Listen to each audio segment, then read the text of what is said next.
নমস্কার, আমি সুপর্ণা। আজকে আর একটা খুব টেস্টি রান্না নিয়ে চলে এসেছি। সবাইরই মোটামুটি ওটা খুবই প্রিয় হয়। তো আজকে রেসিপির নাম হচ্ছে চিকেন ফ্রাই। তো চিকেন ফ্রাইটা খুব সুন্দর মশলা টশলা দেবো, দিয়ে ওটাকে মাখাবো। আর একদম যেমন বাইরে আমরা খাই স্পাইসি, একদম দেখে লোভ লেগে যায়, একদম ঠিক ওইরকমভাবেই বানাবো। তো কী কী মশলা দেবো না দেবো সেগুলো আপনারা দেখবেন। বাড়িতেই খুব সুন্দরভাবে ফ্রাইড চিকেন কিভাবে বানাবেন সেটাও দেখে নেবেন। তো চলুন, এখন আমি আপনাদের ফ্রাইড চিকেন কিভাবে বানাচ্ছি সেটা পুরো রেসিপিটা দেখাবো। আর আমার ফেসবুক পেজ থেকে যারা দেখছেন প্লিজ তারা লাইক কমেন্ট সাবস্ক্রাইব করবেন। আর যারা আপনারা আমার ইউটিউব চ্যানেল থেকে দেখছেন তারাও অবশ্যই লাইক কমেন্ট করবেন। আমার ইউটিউব চ্যানেলের নাম হচ্ছে শেফ সুপর্ণা কার্কি, ওটাতেও ভিজিট করবেন, সাবস্ক্রাইব করবেন, কমেন্ট করবেন। আমার ভালো লাগবে রান্নাগুলো। আর আপনাদের আমার রান্নাগুলো কেমন লাগছে অবশ্যই আমাকে ফিডব্যাক দেবেন। তো চলুন, এখন আর বেশি কথা না বলে ফ্রাইড চিকেনটা আমি আপনাদেরকে, খুব তাড়াতাড়ি হয়ে যাবে। বাড়িতে কোনো লোকজন আসছে, অতিথি আসছে, বাড়িতে চিকেন তো মোটামুটি সবাইরই থাকে। তো কিছু বাড়িরই মশলা দিয়ে ওটাকে ম্যারিনেট করে নেবো, করে ওটাকে ফ্রাই করব, বেশিক্ষণ সময়ও লাগবে না। তো চলুন, এখন ফ্রাইড চিকেনটা আমি আপনাদের করে দেখাচ্ছি। এখানে আমি 1 কেজি চিকেন নিয়ে নিয়েছি, বোনলেস নিয়ে বোন সমেতই নিয়েছি, সব রকমই নিয়েছি। তো এটাকে আগে ভালো করে জল দিয়ে পরিষ্কার করে আগে আমি ধুয়ে নিয়েছি, এর মধ্যে আর একটুও জল নেই। এবার আমি এক একটা করে এখানে মশলা দিতে থাকবো। প্রথমে আগে একটা গোটা লেবু এখানে আমি দিয়ে দিচ্ছি। এরপরে আমি 1 চামচের মতো ধনে গুঁড়ো এখানটাতে দিয়ে দিচ্ছি। 1 চামচে একটু কম এখানে জিরে গুঁড়ো দিয়ে দিলাম আগে। এবার এখানে 1 চামচ আমি আদা রসুন বাটা দিয়ে দিচ্ছি। 2 রকমেরই লঙ্কা দেবো, লঙ্কা গুঁড়োটাও দেবো যাতে একটু ভালো করে ঝাল হোক, আর কাশ্মীরি লঙ্কাটা দেবো যাতে একদম লাল রঙের দেখতে হবে। এখানে চিকেন মিট মশলা পাওয়া যায় যেটা, সেটা আমি একটা গোটা প্যাকেট দিয়ে দিলাম। তন্দুরি মশলা 1.5 চামচ মতো দিয়ে দিচ্ছি। অল্প করে গোলমরিচ গুঁড়ো দিয়ে দিচ্ছি, এটাতে একটু সুন্দর একটা ঝাল ঝাল হবে। আপনারা যদি ঝাল বেশি না দিতে চান তাহলে এটা বাদ দিতে পারেন।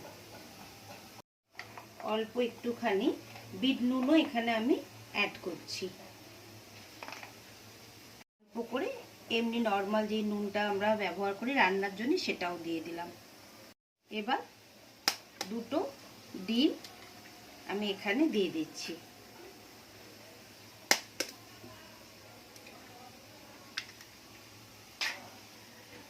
আর সবার লাস্টে দেব কর্নফ্লাওয়ার,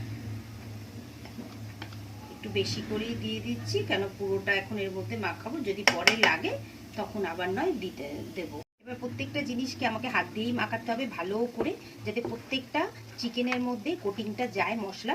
সেই জন্য এটা কোনো চামচ দিয়ে করলে হবে না, সেই জন্য আমি হাত দিয়েই ভালো করে মাখাচ্ছি। এইভাবে প্রত্যেকটা চিকেনের মধ্যে ভালো করে আপনাদেরকে মশলাটা মাখাতে হবে।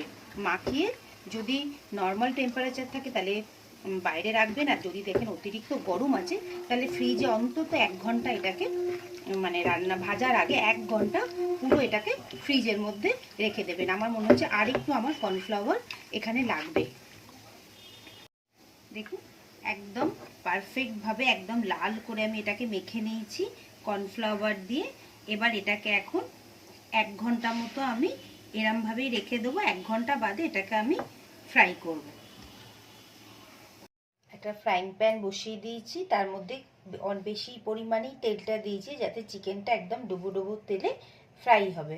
তো আগে আমরা ভালো করে তেলটা গরম করে নেব।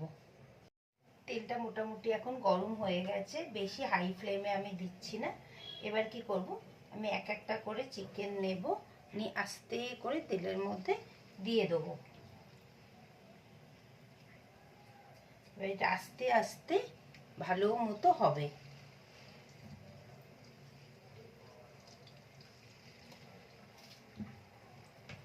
এইভাবে আমি এখন চিকেনগুলোকে ভালো করে দিয়ে দিচ্ছি। চিকেনটাকে আমি এইভাবেই এখন ছেড়েছি, এটা আস্তে আস্তে আস্তে আস্তে এটা কুক হয়ে যাবে।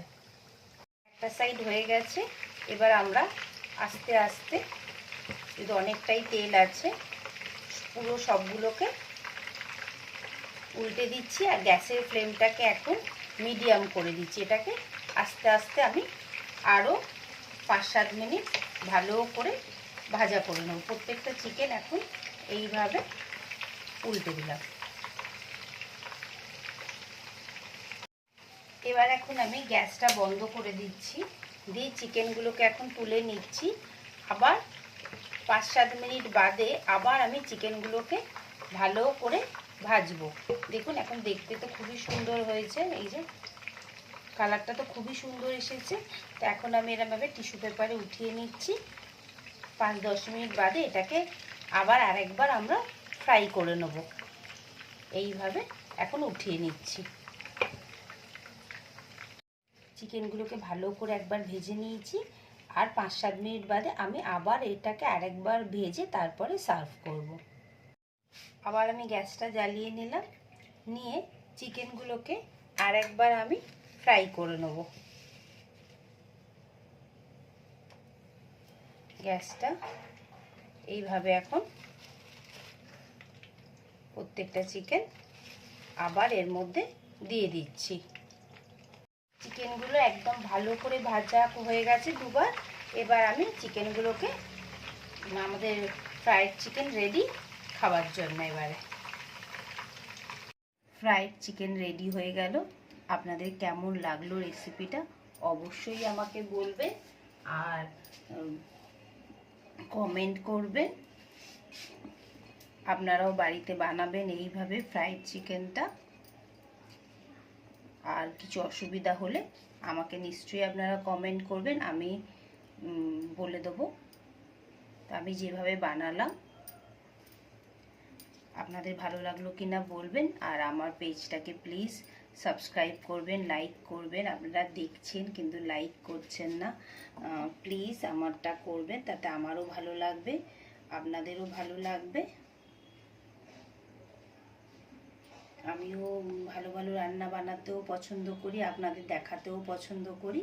তা কেমন লাগলো চিকেন ফ্রাইডটা নিশ্চয়ই আমাকে বলবেন। আমি আবার আরেকটা রেসিপি নিয়ে খুব তাড়াতাড়ি আপনাদের কাছে নিশ্চয়ই আসবো।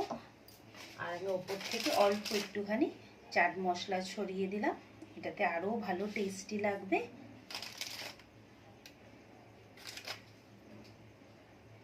চিকেন ফ্রাই আমাদের রেডি হয়ে গেল। আপনাদের কেমন লাগলো অবশ্যই বলবেন।